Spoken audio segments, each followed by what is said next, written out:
Depois de um momento de oração, depois de entregarmos tudo o que somos e temos às mãos da Mãe do Perpétuo Socorro, direto aqui do Santuário Basílica de Trindade, será o momento do Brasil falar com o Brasil através do Jornal Brasil Hoje, aqui na TV das Bênçãos do Pai. Forte abraço, viu, Jordevar? E que Deus cuide para que esse momento também seja um momento de um olhar cristão sobre os fatos que acontecem no Brasil e no mundo. Tá certo, Padre Wellington, um grande abraço, muito obrigado e que Deus nos abençoe nessa estreia, porque começa hoje aqui na TV Pai Eterno o Jornal Brasil Hoje. Então vem pra cá, que essa primeira edição do Jornal Brasil Hoje já está no ar para você.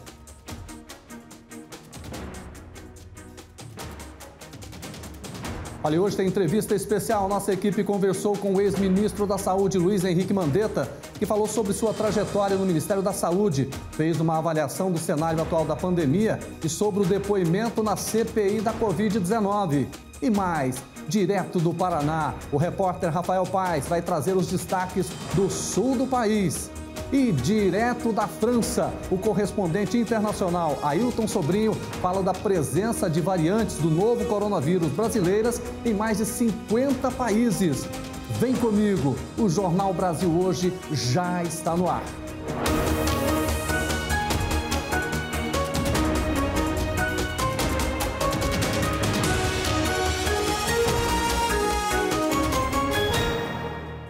Olha, sejam muito bem-vindos à primeira edição do Jornal Brasil Hoje aqui na TV Pai Eterno. Mas por que a mudança de nome? Quem explica pra gente é o diretor-geral da TV Pai Eterno, o Padre Rafael Vieira. A proposta jornalística do Rádio Jornal Brasil Hoje, levado ao ar pela Rede Católica de Rádio, a RCR, há várias décadas, foi sempre servir à fé e ao Brasil. Aqui na TV, queremos honrar esse objetivo em cada edição que, a partir de hoje, coloca nos lares de todo o país a marca consagrada pela seriedade desse projeto da Igreja Católica. Vamos manter nossa estreitíssima sintonia com a linha adotada pelas emissoras de rádio e nos sentimos honrados em levar adiante essa tradição tão importante dos comunicadores católicos que se dedicam há tanto tempo ao jornalismo digno e profissional. Agradecemos, em nome da TV Pai Eterno, à presidência da Rede Católica de Rádio pela confiança de nos ceder a sua marca e prometemos fazer tudo o que estiver ao nosso alcance para que também aqui, na TV, o Jornal Brasil Hoje esteja sempre a serviço da fé e do Brasil. Sempre vai estar, Padre Rafael, com certeza. E agora com a gente, ao vivo, nós vamos conversar com a presidente da Rede Católica de Rádio, Ângela Moraes, para contar um pouco mais sobre a história do Jornal Brasil Hoje, que agora dá nome ao nosso telejornal aqui na TV Pai Eterno. Ângela, boa noite para você, tudo bem? Boa noite, Jordevar, Rosa. Boa noite a todos os nossos telespectadores da Rede Pai Eterno, da TV Pai Eterno. Graças a Deus, obstante a tudo que nós vivemos no Brasil, né, e no mundo, estamos bem e muito felizes por esta estreia, né? Jornal Brasil Hoje, depois de, como disse o Padre Rafael, depois de décadas no rádio, estreia na TV e, graças a Deus e ao Pai Eterno na TV, Pai Eterno que tem já uma história muito bonita com o Jornal Brasil Hoje no rádio. Ô, Ângela, primeiro eu estou entusiasmado de começar estreando esse programa aqui. Eu que trabalhei no início do Jornal Brasil Hoje, lá na Difusora, há 30 anos atrás. Conta um pouquinho dessa história do jornal pra gente. Pois é, não sei se você sabe, mas sou goiana, nasci em Piracanjuba e conheci a Rede Católica através da Rádio Difusora de Goiânia. Padre Jesus Flores, Padre Rafael também foi diretor da rádio na época do Jornal Brasil Hoje. E ele tem uma história muito singular e, ao mesmo tempo, plural, com a comunidade e com a espiritualidade, mas, sobretudo, com o diálogo com a sociedade. Então, o Brasil Hoje sempre foi um jornal da igreja, com a igreja, né? Foi quando nasceu, há mais de, como você disse, há mais de 30 anos. Ele foi dialogado, primeiramente, com a CNBB, com os bispos do Brasil, mas sendo sempre um meio de trazer a notícia e, ao mesmo tempo, ter essa base também junto com a igreja, junto com o evangelho. Então, sempre foi um grande desafio, mas também uma marca muito importante do jornalismo católico no Brasil. Por muitos anos, né, como você sabe, mas os nossos telespectadores que hoje podem acompanhar as notícias através da TV Pai Eterno, saber um pouquinho dessa história. Nasceu, né, na Rede Católica através do grupo da Rádio Difusora de Goiânia por 12 anos, depois veio para São Paulo. Sim. Ângela, eu queria até que você fizesse essa diferença, né, do jornalismo que é feito pela igreja em relação aos veículos tradicionais. Exatamente. Nós trazemos as notícias do Brasil e do mundo, que são relevantes, né, para todos nós ficarmos informados. Hoje, por exemplo, não tem como nós do Brasil hoje não falarmos da Covid, da política, da economia, mas sempre teremos a palavra também do Evangelho, a palavra da igreja que vai nos nortear e nos dar esperança, não somente tristeza e tragédia. Essa sempre foi uma pauta do jornalismo católico. Então, o Brasil hoje ele fez história e continua fazendo, tendo os seus editoriais, também trazendo a opinião dos especialistas, e isso nos fortalece, porque a gente dialoga com a comunidade, com a sociedade, mas também não deixando a esperança esvaziar. Isso é muito importante. Ângela Moraes, presidente da Rede Católica de Rádio, um grande abraço a você, obrigado por participar dessa estreia aqui do jornal. Obrigada e sucesso para vocês, para todos, e vamos em frente. Vamos em frente. Olha, o nosso jornal, ele vai ser um resumo dos principais acontecimentos do dia para você ficar bem informado em qualquer parte do país. Essa é a nossa proposta do Jornal Brasil Hoje, que está fazendo a sua estreia. E agora, a gente vai saber o que é notícia, sabe onde? No sul do país, com o nosso repórter Rafael Paz. Boa noite, Rafael. O que é que você conta para a gente? Olá, Jordevá, boa noite a você e a todos que estão nos acompanhando aqui no JBH. Antes da primeira notícia, eu quero parabenizar aí a direção da TV Pai Eterno por este novo produto e pelos 2 anos de transmissão, além de agradecer aí pelo espaço dentro do JBH. Muito obrigado. Bom, eu começo com informações sobre a vacinação contra a gripe em Curitiba. A capital paranaense começou hoje essa vacinação em professores e idosos com 60 anos ou mais.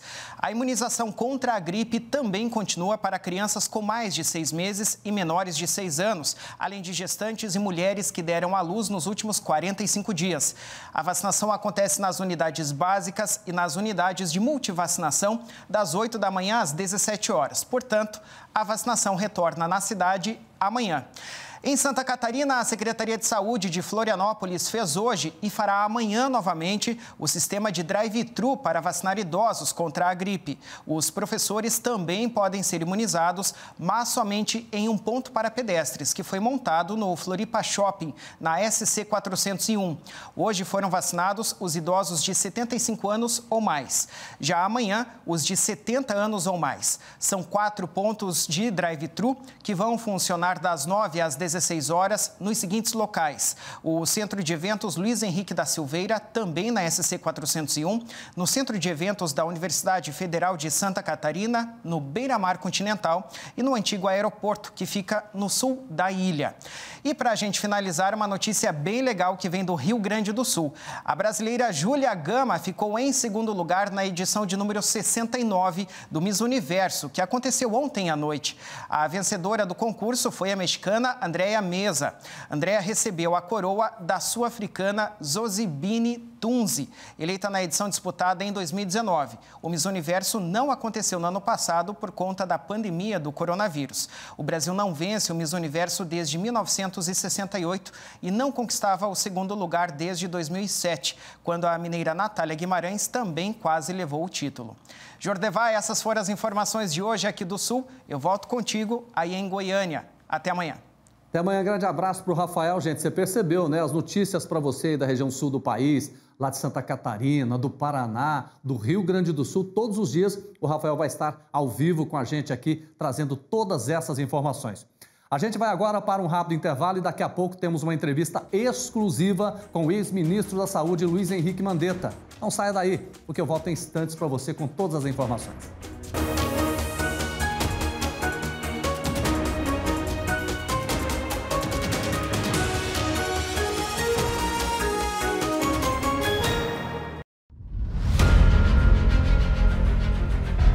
O novo santuário é um lugar de acolhida. Feliz é aquele que escolheste e acolheste. Ele morará em teus átrios. Ficaremos repletos dos bens de tua casa, da santidade do teu templo. Esta casa é para acolher você, devoto doador. Esta casa é para acolher você que é parte desta obra. Esta é a nossa casa. Nova AFIP, TV Pai Eterno.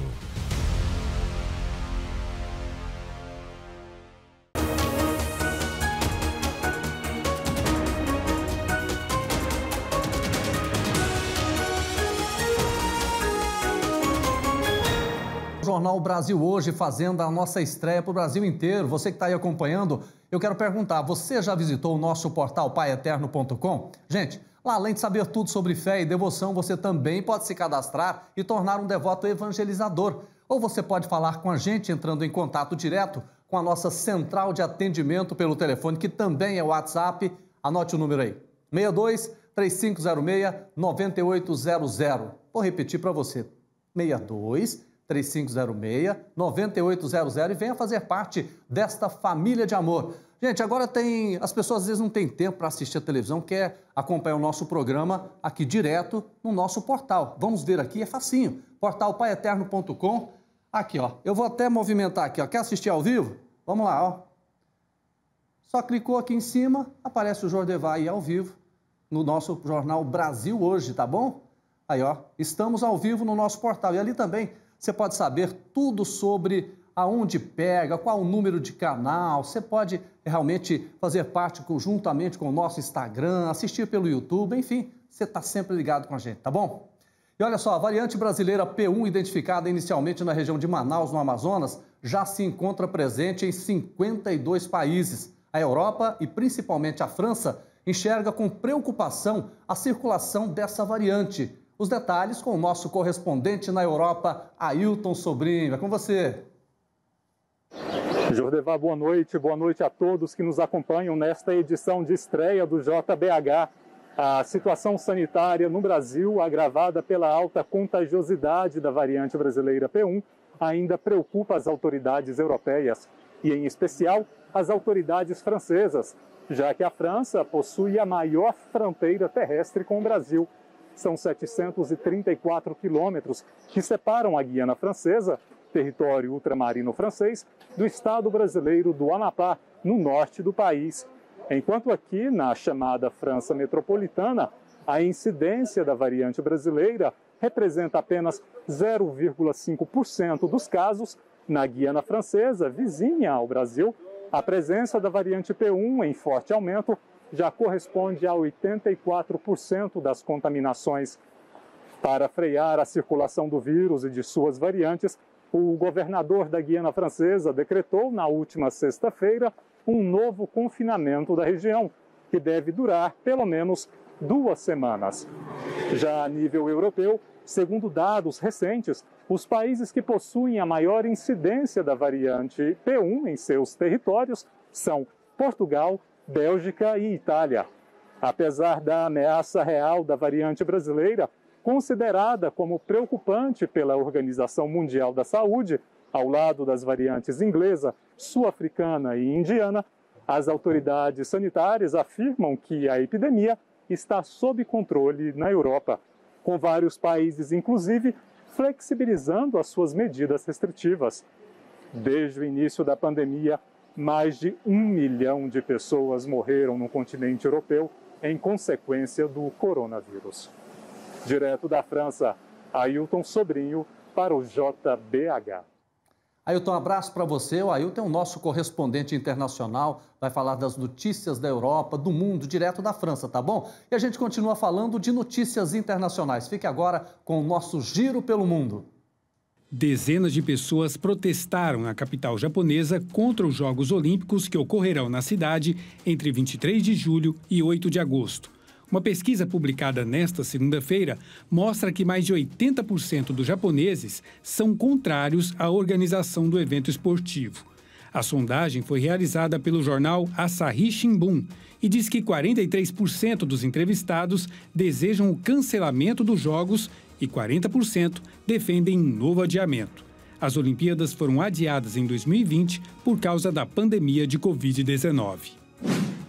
A brasileira Júlia Gama chegou perto, mas a coroa de Miss Universo foi parar na cabeça da mexicana Andréa Meza. A cerimônia foi realizada no domingo, na Flórida. O concurso voltou a acontecer após ter sido cancelado pela primeira vez em 2020 devido à pandemia do coronavírus. Andréa, de 26 anos, terminou em primeiro, seguida da brasileira e da peruana Janique Maceta. A mexicana superou mais de 70 candidatas do mundo inteiro nessa edição do Miss Universo. Mumbai já registra fortes chuvas e ventos nesta segunda-feira, conforme o ciclone Tauktae se aproxima da Índia. Segundo a imprensa local, a tempestade deve ser a mais forte na região oeste do país em 30 anos. Pelo menos 6 pessoas morreram no fim de semana quando o ciclone atravessou o Mar Arábico na direção do estado de Gujarat.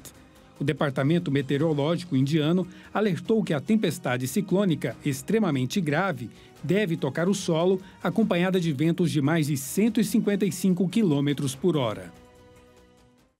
Você está vendo aí as notícias do nosso Jornal Brasil Hoje. A gente vai falar agora sobre essa questão da pandemia, porque tem muita gente curiosa para saber os números de novos casos da Covid-19. A gente traz para você de acordo com os dados divulgados pelo Ministério da Saúde. Acompanhe aqui na tela.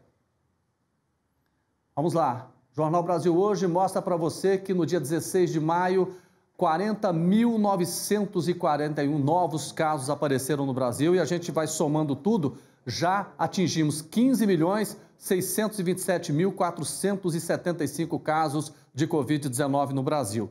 O número de mortes, graças a Deus, está dando uma queda aí. 1.036 pessoas perderam a vida em 24 horas e até agora a gente soma 435.751 mortes desde o início da pandemia. Mas a gente sempre faz questão de somar o número de pessoas que tiveram a Covid e estão recuperadas. De acordo com o Ministério da Saúde, 14.097.287 pessoas se recuperaram da Covid-19. Mas a gente lembra para você, olha, mesmo com essa redução, é importantíssimo você manter as regras de isolamento, usar a máscara, álcool em gel. Sabe por quê? Porque isso realmente evita o avanço dessa doença enquanto a gente não toma vacina, tá certo? Agora, falando em vacina, quantas pessoas foram vacinadas até hoje no Brasil? Vamos para o nosso vacinômetro aqui do Jornal Brasil Hoje. Vamos lá.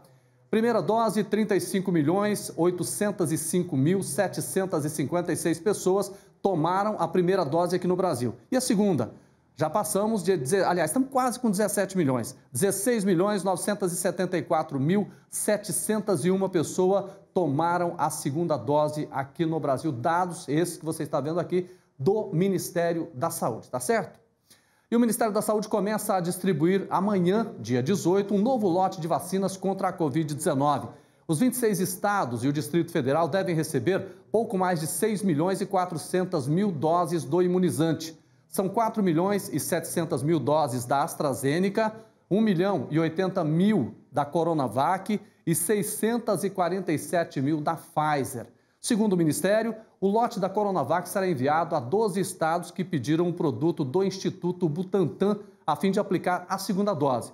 Já as doses da Pfizer serão destinadas para a aplicação da primeira dose em quem tem deficiência permanente e pessoas com comorbidades, tá certo?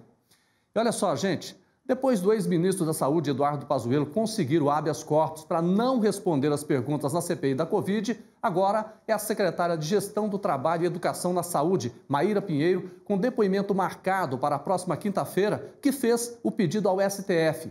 Quem vai julgar o pedido é o ministro Gilmar Mendes. O argumento é basicamente o mesmo que está sendo usado pelos senadores da base governista, de que os depoentes estão sendo tratados com agressividade e que, por isso, eles precisam ter direitos preservados. Maíra foi alvo de pelo menos 4 requerimentos apresentados na CPI. Eles querem saber qual é o envolvimento dela no incentivo do uso da cloroquina, medicamento sem eficácia comprovada no tratamento da Covid. E mais especificamente, qual foi o envolvimento dela no uso do medicamento em Manaus, dias antes do sistema da saúde pública do estado colapsar. A gente faz mais agora, um intervalo, é rapidinho, a gente volta já com uma entrevista exclusiva com o ex-ministro da Saúde, Luiz Henrique Mandetta. Fique com a gente, o Jornal Brasil Hoje volta em instantes para você.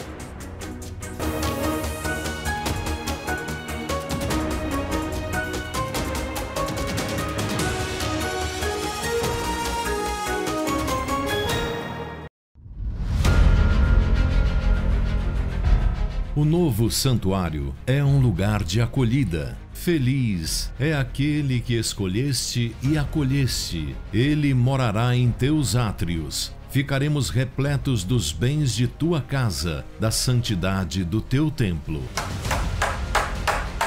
Esta casa é para acolher você, devoto doador. Esta casa é para acolher você que é parte desta obra.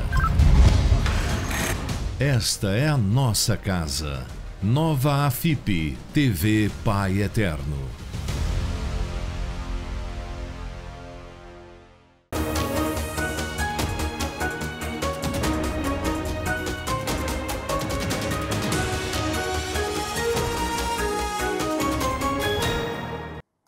Olá, estamos de volta com o nosso Jornal Brasil Hoje, fazendo essa estreia numa nova fase do telejornalismo da TV Pai Eterno. Muito obrigado pela sua companhia. Gente, olha só essa notícia que o Elton Moreira vai trazer para a gente direto de Brasília. O Ministério da Educação admitiu que não há verba para o Enem, o Exame Nacional do Ensino Médio, e para bolsas. Conta essa história para a gente, Elton. Boa noite. Olá, Jordevar, nosso noticiário em novo horário, então uma boa noite para você e para todos que acompanham o Jornal Brasil Hoje. Pois é, o Ministério da Educação admitiu em um documento enviado ao Ministério da Economia que a verba destinada para o Enem 2021 é insuficiente para aplicar a prova em todo o país. O MEC informou ainda que o corte na educação vai prejudicar também 92 mil cientistas que dependem de bolsas para manter os estudos, incluindo pesquisadores da Covid-19. Neste mesmo ofício, o MEC pede o desbloqueio de R$ 2 bilhões e 700 mil reais e a suplementação de R$ 2 bilhões e 600 mil reais, sobre o risco de deixar sem verba todas essas demandas fundamentais para a área da educação. Lembrando que essa foi uma das pastas mais atingidas pelo bloqueio de verbas realizado em abril pelo presidente Jair Bolsonaro. De acordo com o Ministério da Economia, essa redução visa atender às despesas obrigatórias, mas que os valores bloqueados podem ser reavaliados. Jodevá, a gente segue acompanhando esse tema que pode trazer sérios prejuízos para a educação e pesquisas realizadas aqui no Brasil. E Jodevá, antes de voltar com você, eu só queria lembrar aos estudantes do Enem 2021 que foram abertas hoje os pedidos de isenção da taxa de inscrição. A prova ainda não tem data marcada, mas os candidatos podem fazer essa solicitação até o dia 28 de maio pelo site do INEP. O endereço eletrônico com todos os detalhes é o enem.inep.gov.br. Agora sim, Jordevá, eu volto com você aí no estúdio. Obrigado pelas suas informações, Elton. Fiquei preocupado com essa informação, hein? E a gente conversou com o ex-ministro da Saúde, Luiz Henrique Mandetta, que falou sobre a sua passagem pelo Ministério e os rumos também que tomaram o enfrentamento da pandemia da Covid-19 no Brasil e os últimos acontecimentos da CPI da Covid, em que já prestou depoimento. A primeira pergunta que fizemos foi sobre os 2 momentos de grande relevância que ele vivenciou na história do Brasil. Foi o ministro da Saúde no início dessa pandemia e hoje é uma das pessoas mais ouvidas nos esclarecimentos dos fatos ocorridos nesse período. Diante disso, perguntamos ao ex-ministro como ele se situa nesse cenário. Vamos ver o que ele respondeu. Boa noite, Jordevar Rosa. Boa noite, amigos da TV Pai Eterno. um prazer falar com vocês. Como alguém que lutou com as armas que tinha, as poucas informações, o inusitado de uma doença que ameaça a vida. E os pilares dos quais eu me baseei, o primeiro pilar era a defesa intransigente da vida, ou seja, tomar ações que preservassem o maior número de vida de brasileiros. Trabalhei com a ciência, com a Organização Mundial da Saúde, com o que tínhamos, organizei o sistema de saúde para poder fazer frente ao número enorme de pessoas que viriam em direção ao SUS, que é o nosso sistema que atende 86% dos brasileiros que são 100% dependentes do SUS, e ainda organizar a rede privada, que claramente teria dificuldade de expandir a mesma razão do SUS.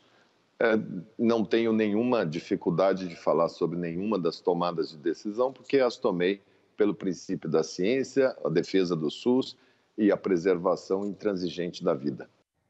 Tá certo, ministro, obrigado pela participação do senhor aqui no Jornal Brasil Hoje, boa noite também. E a pandemia ainda está forte, mesmo com ligeiros sinais de queda no número de transmissão e de mortes causadas pelo novo coronavírus. Por isso, a gente quis saber também, claro, queremos saber também se Luiz Henrique Mandetta acha que não há risco de ficar olhando para o que foi feito ou deixado de fazer, prejudicando o que precisa ser feito nesse momento. Vamos ver o que o ministro responde. Qualquer CPI, qualquer investigação, o correto é que ela ocorra depois de superarmos o problema, depois de controlarmos todo o problema, sob pena de nós termos prorrogação do problema, novas tomadas de decisões erradas que possam comprometer ainda mais o que já foi feito, maus exemplos sendo dados continuamente por aqueles que deveriam dar o exemplo, e nós, no meio disso, fazendo uma CPI. É mais um episódio relacionado a como o Brasil lidou mal e lida mal com esta doença. Agora, a tendência é que a gente consiga vacinar as pessoas, aqueles que são mais vulneráveis, os jovens, até o final do ano, até outubro, novembro. E aí sim teríamos uma situação mais próxima do que tem em países que já conseguiram índices altos de vacinação. Se também deixássemos para fazer ao término, nós teríamos que invadir o ano de 2022, que seria um ano muito marcado por discussões políticas em função das eleições presidenciais. Eu não gosto dessa CPI agora, acho que ela é precipitada, acho que nós não superamos ainda o período que mais nós teremos que lutar e acho que deveria ser feito a posteriori. Mas a única coisa que se presta de fazer agora é que isso fica distante do período eleitoral, já que no período eleitoral poderiam todos dizer que era apenas um ato político. Olha, algo que sempre foi muito notado por todos é a preocupação que o senhor teve enquanto ministro da Saúde de retratar com transparência todo o trabalho que vinha sendo realizado. E por isso, um outro questionamento que eu faço ao senhor sobre a avaliação que é em relação à questão da transparência nas ações contra a pandemia. Eu vejo com muita preocupação, eu vejo ex-ministros pedindo habeas corpus, direito de permanecer calado. O silêncio, ele grita, o silêncio, ele denuncia. E nós temos, na atualidade, também medidas sendo tomadas ainda por parte, principalmente do presidente, com indução de mau comportamento, o que também se revela como um equívoco. Eu acho que todos deveriam expor 100% de todos os seus atos, justificá-los à luz do porquê tê-los tomado e poder passar por essa fase com a verdade. Sem verdade não se constrói nada.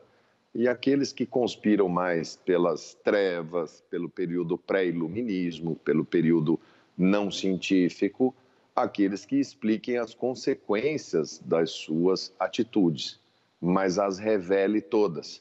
Eu acho que todos aqueles que são homens públicos têm não só o direito, mas têm o dever de dar transparência total aos seus atos. E cada um arcar com as consequências dos atos que tomou naquele determinado período. Em epidemia, em pandemia, em doença, imagine um médico que não fale a verdade para a família, que esconda que esconda atitudes que ele possa ter tomado, decisões que ele tenha feito sem explicar os riscos. Você ficaria extremamente impactado por conta de não saber. Aí você procura um outro médico, o outro médico olha e fala, puxa, mas aquele médico fez isso, ele achou que era isso não está certo, isso está errado. Acaba que a verdade acaba prevalecendo no final do tratamento. É a mesma coisa que está acontecendo agora. Quanto mais transparente for, quanto mais aberto for, mais se ganha credibilidade e se ganha parceria da população para ajudar. A gente tem, como cristão, todos nós temos uma defesa intransigente da vida, até com um conceito muito amplo, desde a fecundação, que é como nós acreditamos. Como é que nós podemos, como cristãos, ser tão defensores da vida e não zelar basicamente por tudo aquilo que ameaça a vida? Não existe frases que eu escutei como só vai morrer as pessoas idosas. Como assim? As pessoas idosas são onde se guardam os valores da sociedade. Então tem que ser extremamente cuidado e zelado. Então, eu acho que a transparência nos atos, nas falas, no comportamento, na maneira de ser, procurando ser coerente com o que fez, explicando as razões pelo que fez, essa é a única maneira que a gente tem de superar isso e aprender algumas lições dessa pandemia. Olha, ministro, o senhor está participando, inclusive, hoje da estreia do Jornal Brasil Hoje para todo o país aqui na TV Pai Eterno. Eu quero falar sobre a questão da CPI da Covid, que é a Comissão Parlamentar de Inquérito, para apurar as ações do governo federal no combate à pandemia da Covid-19. O senhor fez projeções importantes, mas agora, hoje, dia 17 de maio de 2021, qual é a projeção que o senhor faz?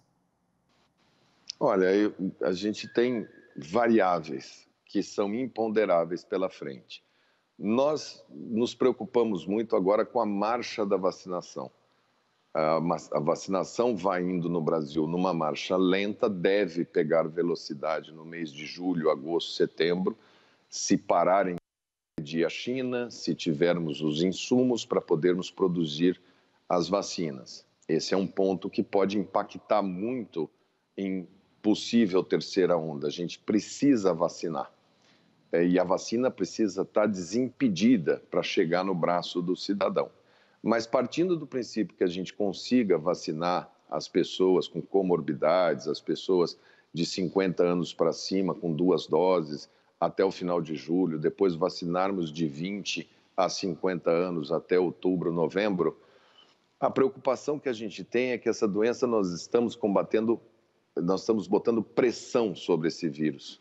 Então há um risco desse vírus começar a procurar aqueles não vacinados, que seriam a faixa etária de 0 a 20 anos. A infantilização da doença é um risco que nós corremos, com um sistema de saúde de CTI e pediatria muito frágil. Então, haveria que se pensar rapidamente condições de proteger a juventude, porque esse vírus ele vai procurar ser mais transmissível, ele já deu mostras que ele muda a sua genética para tentar existir em organismos que não estão vacinados, que não têm anticorpos, e essa possível aumento de casos em crianças e adolescentes sem retaguarda para atendê-los, nós podemos vir a ter problemas nessa faixa etária que não temos hoje. Mas eu sou muito otimista, realista.